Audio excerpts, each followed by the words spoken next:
So I just tried to film this video and my alarm went off and it ended the video, and I was thinking I would just start it again from where I was, but I'm gonna start it over because I was rambling a lot.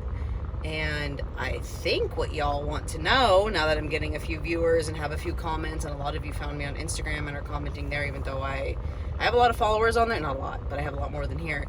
But I would delete all my posts. There's just an empty Instagram page, but it's got the same name, Radical Madre. And I do plan to one day do stuff on there, but I really just want to focus on this right now. It's what I've got time to do.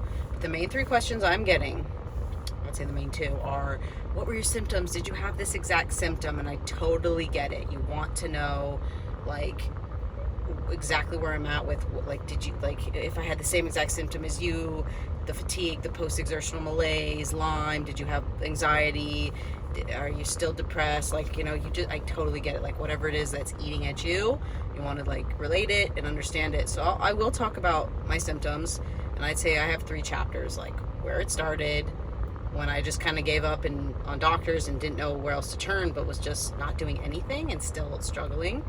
And then now with this belief and this hope and this newfound stuff, how where I'm at now. And I always want to put in the caveat, I don't want to misinform anyone or mislead. I am not fully healed. That is so important. I decided to make these videos before I was fully healed. I spent 10 years not making them, and I should have been. When I was really bad, it probably would have helped people, would have helped me. But I thought that I had to have the arc. I thought I had to have the arc of the story of I was so sick and then I found this thing and I got better. And I have a little bit of an arc, but just enough to have enough energy to sit in my car and film these videos. That's about how good my arc is. It's not this what I wanted it to be, which was I found this one supplement, this one diet, this one thing, and now I have 100% of my energy back and I'm living my dream life. It's not quite that. So, but I will say what the symptoms are. And the second question that I am getting so much of, and I see everybody in this space, especially who Nicole Sachs, who I, kind of found my new breath of life from, which I had read. She's a disciple of Dr. Sarno, let's say. Disciple is a kind of a crazy word, but she's someone who kind of ran off of what he was selling, which is also not the right term because he wasn't selling much, but his ideas in his book and he was a medical doctor. What he came up with, she was down, and she's kind of reiterating it and putting her own spin on it, and I really like it. And I want to also say this isn't my first rodeo. I did a million nervous system, mind, body, somatic things, and none of them really clicked. Brain retraining, especially because in chronic fatigue there's a ton of these brain retraining courses. I can talk about the specific ones. Honestly, like Nicole Sachs always says, your symptoms are boring. And I my symptoms are boring, guys. Your symptoms are boring. And I don't mean that to discredit them. It's just, who cares? We're all doing it. But if you want to hear about the symptoms, I get it helps. I mean, I say they're boring, but I will listen to you talk about them for a long time, and I'll talk about mine too. But the other main question I get is always about journal speak and when did you see improvement? When did you get better? When did you start to heal? When did this symptom improve? And I totally get the question. I haven't quite decided how I'm gonna answer that. If I'm gonna answer it in this video, I might do a second video right after this, just to separate them. But let's start with the symptoms. I'm gonna try not to be so long-winded. I just want to talk about those 3 chapters, and I already have the my story video. I want to say that the reason I'm getting so many questions about the symptoms are because I just talk a lot about the emotions and the things that were happening, and not just so directly about each symptom I was feeling. It's really easy for me to just kind of talk around them. But I have chapters. So from let's say 2010 to 2015, I was having a slow ramp up of symptoms. I was 20 years old to 25 during that time. I was in college most of it, and then in Italy post-college, trying to work and travel and stuff, and I just wasn't having the best time. I was struggling with a lot of digestive issues. So it started with a bowel obstruction, and then what that looked like for me was constipation. I started to struggle really badly with constipation and weight gain and difficulty exercising and a lot of fibromyalgia, let's call it. That's when my plantar fasciitis started, and back pain, and just not, I always say I couldn't keep up with other people. A little more fatigue, my energy was lower. I always needed more sleep than my peers. When we drink, I would throw up or couldn't handle alcohol. I was more sensitive to food. And I just, what there was a panic around it, because I kind of felt it coming in, but it was slow ramp up. Now, I had a major crash in 2015, like the first week of 2015. And it was preceded by a complete cessation of symptoms for like, after all those 5 years, and I did have one crash during then, what year would that have been? 2013. I lived in Italy, and obvious now what happened, but I had like a stressor. The family I was working with, things went sour, they went bad. My own family back home, things weren't going so great, and I crumbled. And like, what, again, talking about symptoms, the gut stuff, the weight gain, the inability to exercise, the fatigue, it all came in.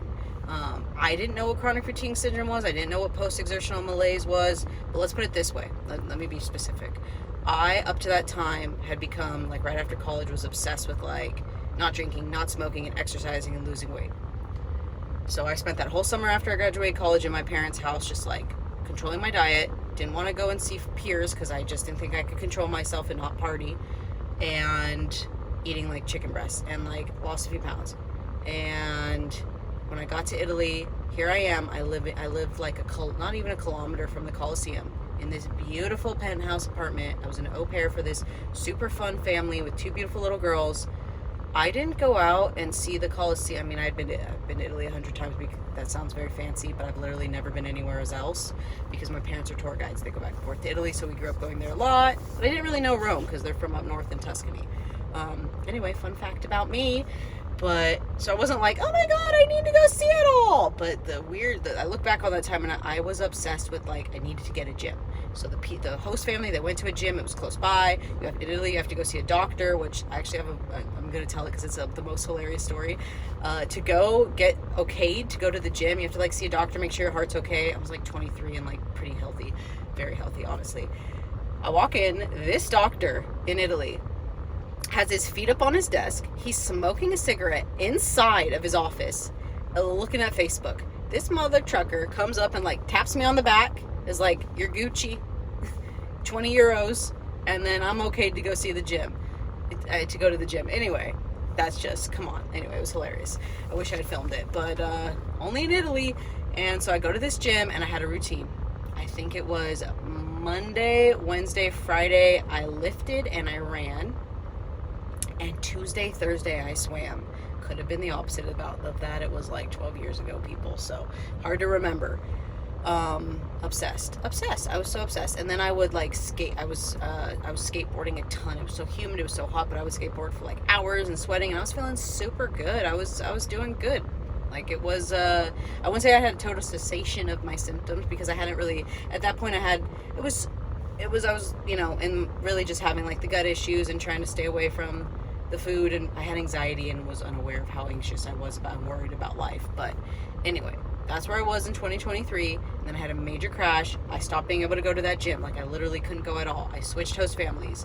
Terrible. Like was just like stuck in my bed. I just like, when like they were on vacation, I just sent them a message like, I'm going home. I'm sorry, but I'm a mess. It was terrible. It was like I literally cut and ran from Italy. That was a bad time. And so I was so embarrassed, went back to America, and my symptoms were horrible for like almost 8 months or something. And then things started to improve. Got a job. Literally, I don't ever talk about this because I don't want anyone to, it's nobody's fault what happened to me. But like my crash is, I can pinpoint like a couple things that happened, but like the beginning of it is overtraining and obsession with body. And when that really peaked was I was scrolling Facebook. I don't remember what friend had it up there, but it was like an article of Rich Roll. If you know who he is, he's a vegan ultra runner, and now he's really just a famous podcaster. But at the time he had like a book, and it was just a picture of him running, and he was thin and lean. And now I wish I could go back and tell myself so many things about like, you're a young, chubby woman. Like, do not look at a 40-year-old man's body and life and try to eat, live the way they do. That's a whole, those are videos I'd be very passionate about. I'm a little scared to talk about anything that could like end up being like political or anything like that. I just can't deal with a debate. It's not my personality at all. I'm a total people pleaser, don't want conflict. Already had some negative comments about like just talking about mind body stuff, and that I'm like being bad by tricking people into this. So I get it. I'm just trying to do my best out here, people. I don't have all the answers, but I saw that and I went vegan, and I, with no like real background in like running, like I had never ran more than a 5K. I had done a couple 5Ks, which is 3 miles in the United States. So 5 kilometers, 3 miles. I ran 7 miles on a treadmill like the first week. And I was like, oh, hello, we're going to get skinny, right? And then I started to swim like crazy. And then I started to ride my bike like crazy. And I was doing that every day of the week, and still skateboarding at night. I would say I had pretty much a total cessation. Like, it was crazy, everything. Like, I was taking Zantac for acid reflux and heartburn. I was, had body odor and acne and dandruff and anxiety and constipation and depression and horrible sleep issues, and like literally they went away. And I thought, like, it must be this vegan diet. And I went all in. Like, I had this whole plan. My job was supposed to move me down to Southern California. I was going to move down there. I was going to become a vegan athlete. It was going to be amazing. I think I probably said all this in my other video, but whatever. This one I'm trying to focus a little more on symptoms. But then, so all my symptoms went away. Like, everything. It just felt like my body was just like in perfect form and functioning. And then, so obvious to me now, I got an email from the owner of the company who was like, I'm going to call him a close family friend. He was really like someone who was very important to me, like super important. Like, this person has no idea that I felt this way, but like probably the most important, like that person I wanted admiration from more than anything. I looked up to them, thought they were perfect. And in those months that I was losing weight and exercising, I was just looking for like a pat on the back of like, you're doing good. You're a good girl. Like, you're now somebody who's valuable to us because you're getting thinner and look better and killing it at the job, and like now you can be in our inner circle. You can finally be part of our family. And then I made a big mistake at work. So stupid. I didn't know what I was doing, and I sorted an Excel spreadsheet incorrectly, and ended up costing the company a couple $1,000. It was stupid. It was a bad deal. But it was really, it wasn't so much about the money. It was like something that was going directly to all the clients, and I fucked it up. And I was so embarrassed. I got a call from the guy, and it was like, you need to go apologize. You need to do all this stuff. I was so embarrassed. But didn't crash. I was very stressed. And then I kept going, kept doing the exercising. Like, I was supposed to move to Southern California, let's say like by February. I think it was January 9th. I get this email, wake up. And it's basically saying like, yeah, I don't think it's going to be a good fit. And it was, so I think it's important to say, even though this isn't about symptoms, this is more about the emotions behind it. But I guess that's kind of what I believe all this is about. So I don't really need to explain why I'm adding that in all the time anymore. Is that those 3 months, again, I was just looking for that pat on the back. And he was very impersonal with me. He would like come in super quick, barely ever saw him. He was at the SoCal office at this point. I was up in NorCal, and he would barely, he would come in super quick, but like never asked to get a coffee or talk or ask how I was doing. And I was just like, I have to be really professional. I can't be weird. I got to be a big girl. And then I get the email, and it was very personal. It was like, me and my wife, who was my, also very close friend, we're just talking in bed. And like, I can just tell you that sense right there, just like, you guys were talking about me in your bed. I've done some journaling around this really recently, and it was like, how did that actually make me feel? And it just made me feel angry, that part. But then like you're not the right fit. We don't think you should come down. I don't think it's going to work out. And I just was like, okay. Like, I think immediately I remember the word shattered. So I felt shattered. And, again, not talking about my symptoms, am I? But, yeah, it was a crusher for me. So, so right after that, like, it was, I think the weekend hit, and then I got a cold, and it was like a really bad, like, cold flu. Something weird was going on. And then I just immediately, that was it. Never got better. Stopped digest. And I hear a lot of people with CFS talk about like, it's almost like a post-viral thing. So I had a little cold flu thing, and then it was just immediately, the post-exertional malaise was the first thing to hit. Like, it was just I couldn't do anything anymore. I was getting on my bike for 2 or 3 hours. I ran 19 miles after work one day. I would go running for like 3 or 4 hours in the dark. Like, what was I doing? But it felt so good, and I was doing okay. Although after I did that run, I hurt my feet. I had like little stress fractures. They weren't actual stress fractures because I got scans, but definitely hurt my feet and like was walking funny. And so it was really easy at that time to be like, I overtrained. It's the vegan diet. I had multiple things going on. I like maybe had a little concussion when I skateboarded. And to be honest, even though I always say like, it's not structural, you're fine. That little concussion always stays with me because so much of mine was like brain fog, and just my brain just feels like it can't get back to where it was. That level of like clarity, happiness, everything. So, I mean, there's something there, and I'm always open to bringing in other modalities while still like not just the doctor symptom chasing. So that's my belief. I know some people are like, you can't do anything. If you're doing anything, you're telling your body you're still sick. Whatever. Do what works for you is what I always say.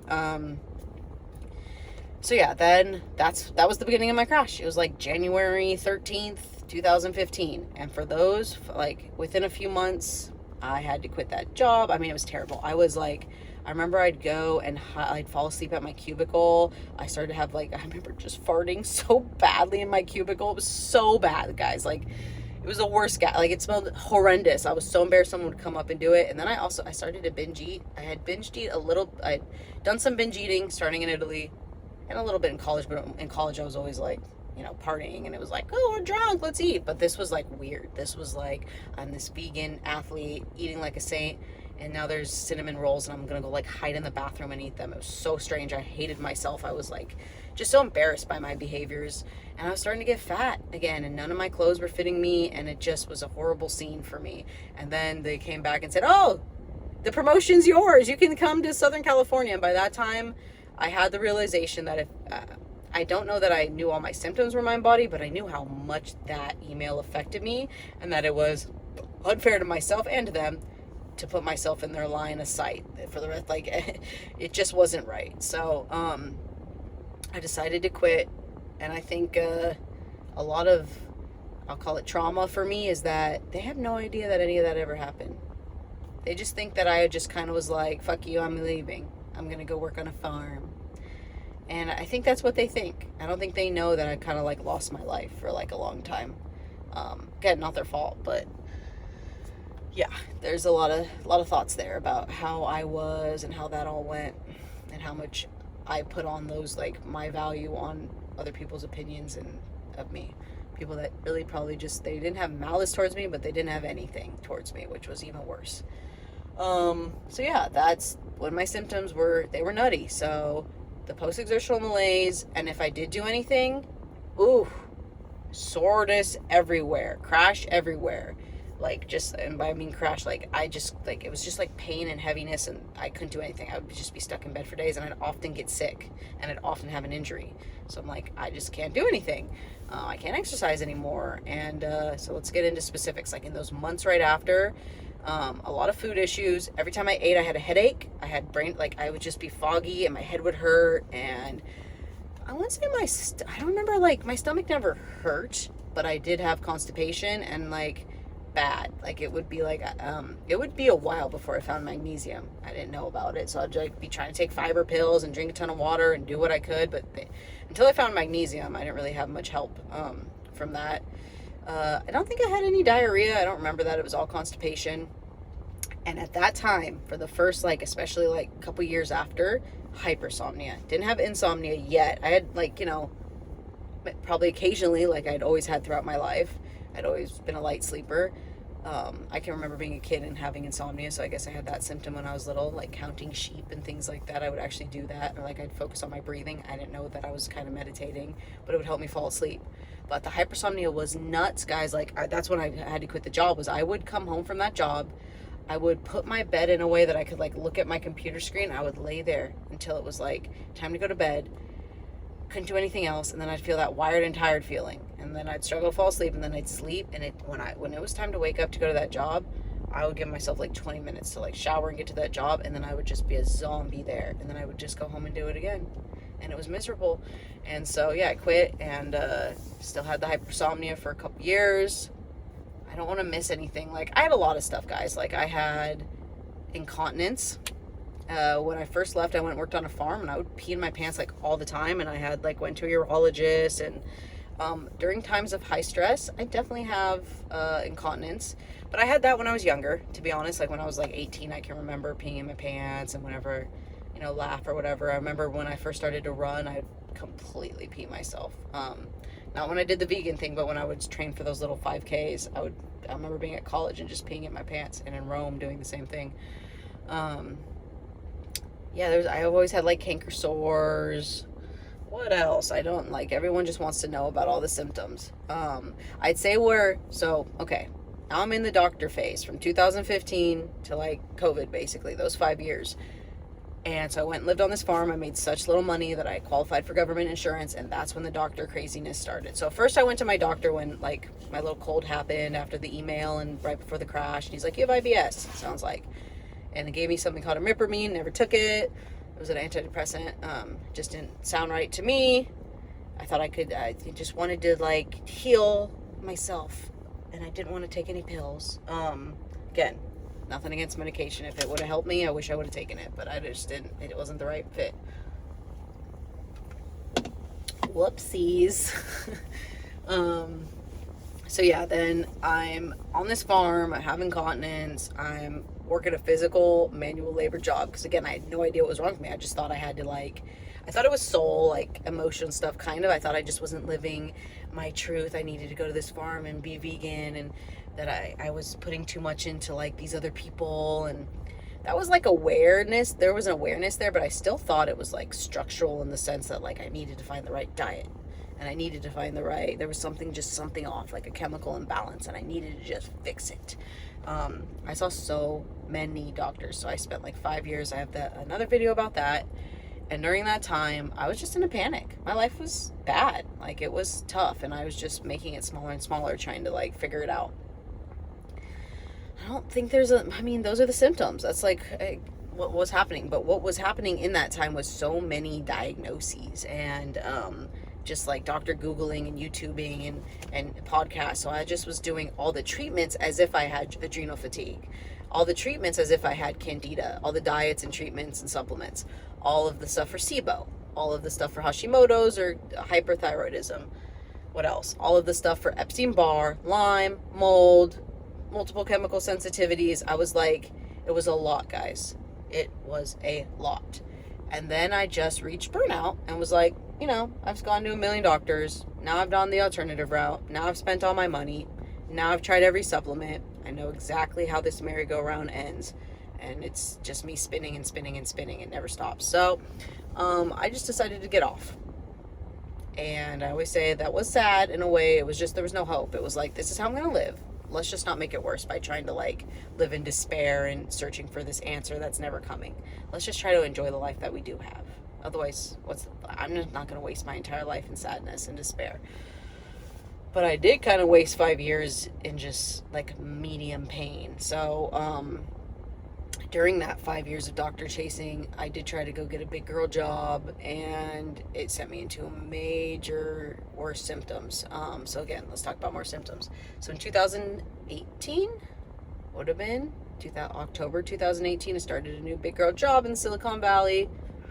Called it a big girl job because it was stressful, and it was a higher amount of pay compared to what my $10 an hour on the farm. And immediately insomnia. And that shit would stay with me for a very long time. And it started as pretty bad and became, I would say, extremely severe. Like, I've talked about it before, but my specific insomnia was fall asleep, usually pretty well. Like 9, 10 o'clock, I'm exhausted. I'm asleep for maybe 3 hours, maybe 2 hours. 1 o'clock, I'm awake, and I know it's over. When I would know. I'd wake up, my legs were on fire, and my brain was racing, and there was like a sense of anxiety and doom in my stomach. And obviously for years I was like, don't look at your phone, meditate, chamomile tea, legs up in the air, hot bath, whatever, read a real book. After like several years of it, I just knew the game. And it was like my body just needed to be awake for a few hours. I could watch TV, actually was better than just laying there. If I just watched like a show on my phone, it would actually maybe go faster than just sitting there. And I would do this like negative, negative, negative, negative. Everything, single thing that's ever happened to me, everything I said to someone that day, everything that's going to happen. It was just like 5 so from 1 to like, it got up to like 6 in the mornings when it was really bad. 6, so it'd be like 5 to 7 hours sometimes, but always 2 to like 4 hours. And 2 was rare. Like that's I still have those like 2-hour ones. That's fine. I consider that nothing, but it was usually enough that it would completely make it so I couldn't work, because I would be up from 1 to 6 or 7 after 3 hours of sleep. What job am I going to go to at 8 a.m.? I had to like completely change my life and get like part-time jobs that started in like the afternoon. It was a mess for years. So that insomnia was a horrible symptom. And also during that job, I had sciatica. It was quite bad, but it only lasted during that time. And then something else that started then that lasted for several years was like, I would say like intense, like fibromyalgia. I used to, in order to go to bed, have to take just to wake up, I would have to take a fiery hot shower.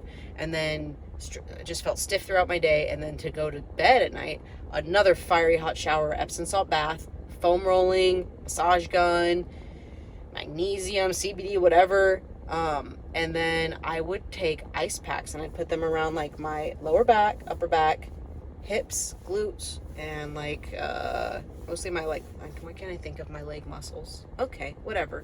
My calf, my thigh muscles, my upper thigh muscles.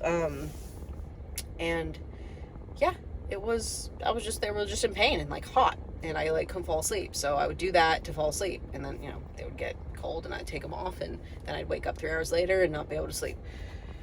And that would usually at its height, it was always the same. It would be like 2 weeks, and then like the last Sunday night of the 2 weeks, I'd sleep through the night. Ooh, that felt good. And then it would happen again. And obviously there were things like post-ovulation, pre-menstruation, like those 2 weeks, however long it might be, but especially that like 1 week before menstruation, it's over. And so I don't have insomnia like that anymore, but that like week before menstruation, especially like the couple days before, I'll have it. I'll have it for like 2 or 3 hours, which is frustrating when you're a mom, and like by the time you get your kids to sleep, it's late. And then like one wakes up, and then you have the insomnia, and then the other wakes up and you never got any sleep. So it's still a frustration, but it's nothing like it was. But back at that time, yeah, my symptoms got really bad, and I was still trying to do all the doctors. And then, yeah, COVID happened, and I gave up. I was done. Everybody else was shut in their house, just living their life, half alive. So I was like, I'll do the same. And I felt a lot of pressure go away. COVID for me was nice in that sense. It was like, oh my God, I don't have to make up symptoms of why I'm a 30-year-old woman who can't work, why I have a college degree and had all this privilege, but I can't get a job, I can't keep a job. It was that was such embarrassment and like shame, and like always felt like I had to explain myself, and like no one really cared or listened, and it was a pain point for me. So like COVID was like a relief. I was like, ooh, I don't have to make it up now. Like it's COVID. That's why my job, I was working for a restaurant, and the restaurant closed, went out of business. Like I didn't have to explain what that was about. I've had a lot of jobs, if you can't tell. But that was my brother opened a restaurant and I was helping him. So that one made kind of sense. Yeah, that's so. Then I just spent those 5 years really with those symptoms still happening, but just like that level of despair had been like relieved. But I wish I hadn't just given up, obviously. I just didn't think there was any hope out there. I didn't think that any of these things were going to work. And then, I was pregnant and struggling with my pregnancies during the next chapter. And so but outside of pregnancy, I wasn't so bad. Anyway. And then, someone's face is in my video. They don't know me, and they're just going to Starbucks, so I'll just block them so you don't have to see them. Anyway, okay, whatever. Sorry, lady.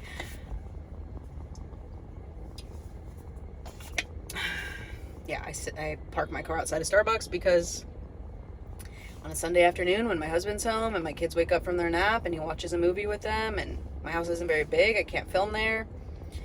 My kids would literally be screaming at the door, and the chances of me having time to do it while they're napping without one waking up. And anyway, that's why I'm doing it in my car. I would love to build like a little corner out of my house to like get it done and it look nicer than this, so that I could just do it more often. I know you guys, we're all just dying here. We just want someone to listen, to talk to hear us. I wish I could actually talk to you guys, but anyway, back to my symptoms.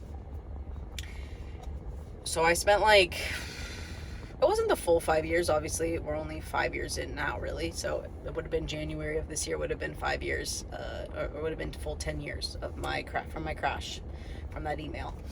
And so around that time, though, at like exactly 10 years, is when I kind of was like, you know, I found Nicole Sachs.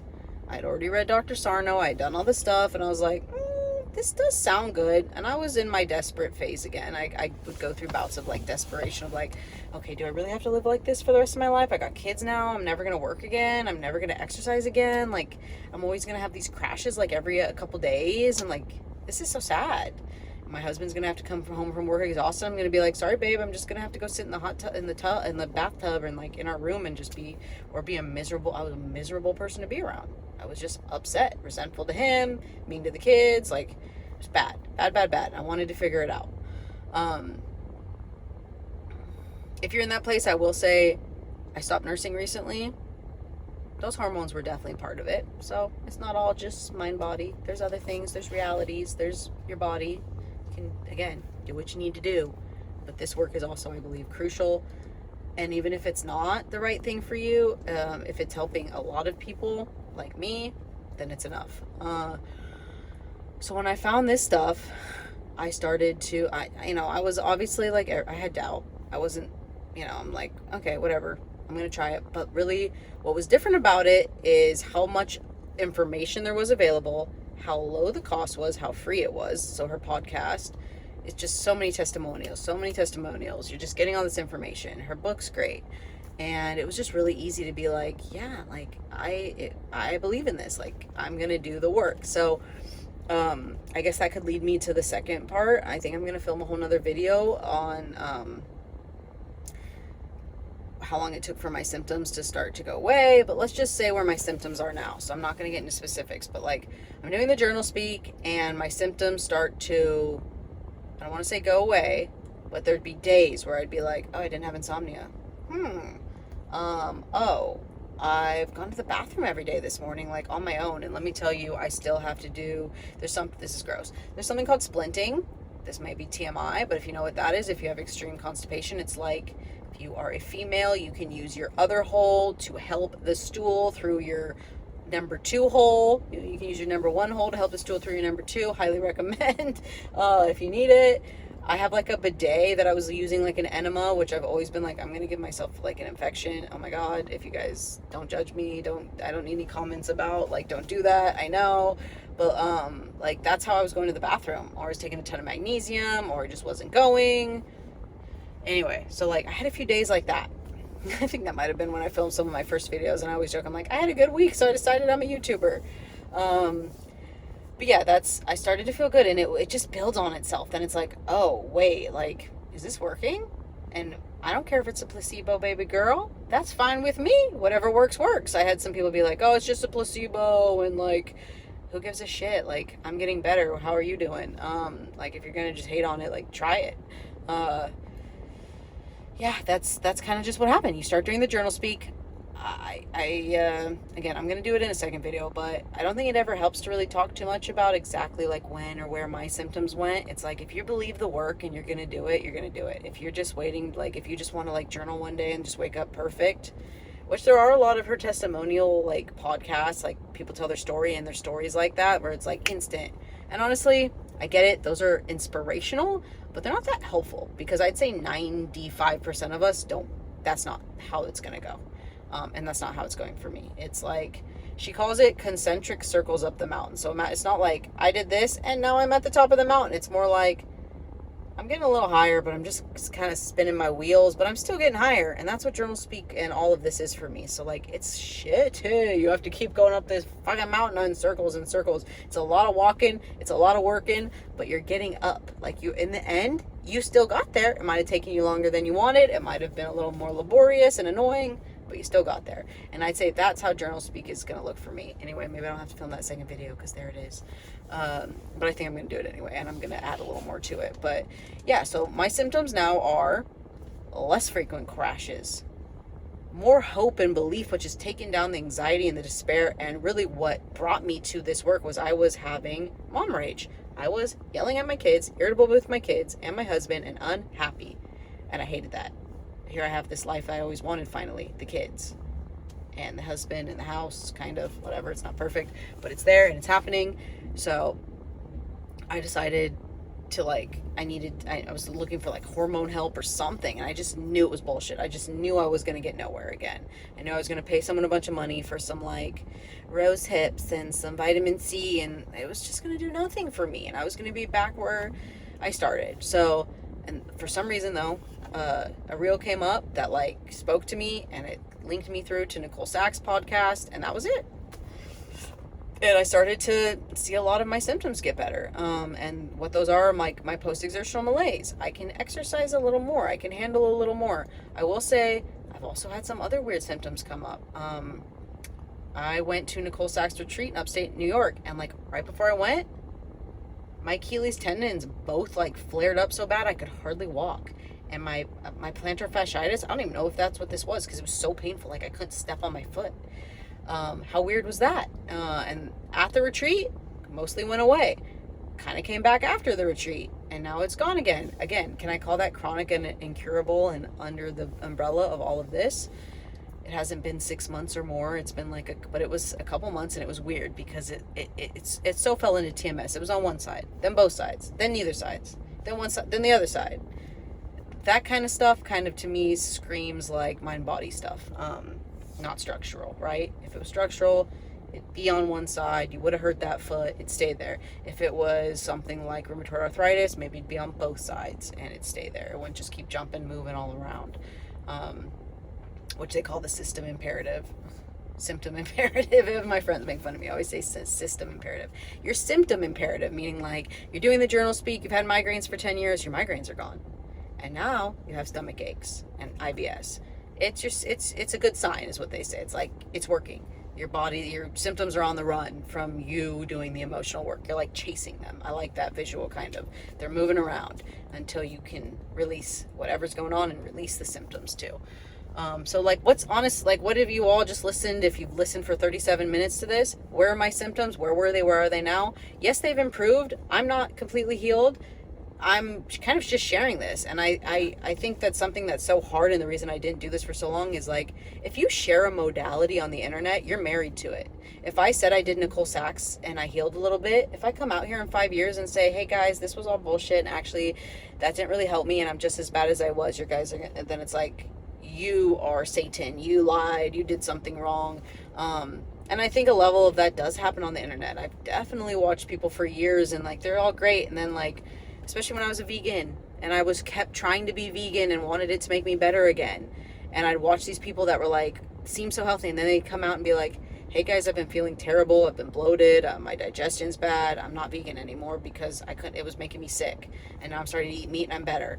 And it's like, why didn't you tell me that before, honey? Like, because they're so scared, especially that particular community, that I was a part of being vegan. It's like, yeah, they'll come for you, so be careful. So and I get it, there's so much of our life tied up in it, so don't listen to anybody. I'm not an influencer. I mean, I'm just some lady literally in my minivan posting videos, but you're being influenced by anything you're watching, so always take it with a grain of salt, even for me, because yeah, some of it probably is, the reality is I'm still in it. I do feel like I'm in it. I have a group that I am on a call with, like I said, and we're in our symptoms. And like, when I'm calling them, I'm not like, oh my God, isn't this amazing? I'm all better. We're talking about the shit we're still going through, and I'm still going through things, but my crashes are left. My life is better. I believe this stuff is working, and that desperation has really like gone away, and the hope is here, and that's enough. And maybe that won't last forever, and I'll have crashes and stuff again, but, right now it's feeling good. So that's where my symptoms are at. I think I'm gonna leave it there. I'm gonna literally just go and film another video right after this about like how long it takes, like when did I see improvements, and more specifics about journal speak and my feelings on sharing improvements and how long I think you need to journal speak. Anyway, that one might not be very popular, but it's what a lot of people ask about. And I know I might not give them the answer they want. But anyway, I always like to say that I love you guys, because if you're a human being, I probably love you. And I hope you're well. And I hope that this is helping you. Bye.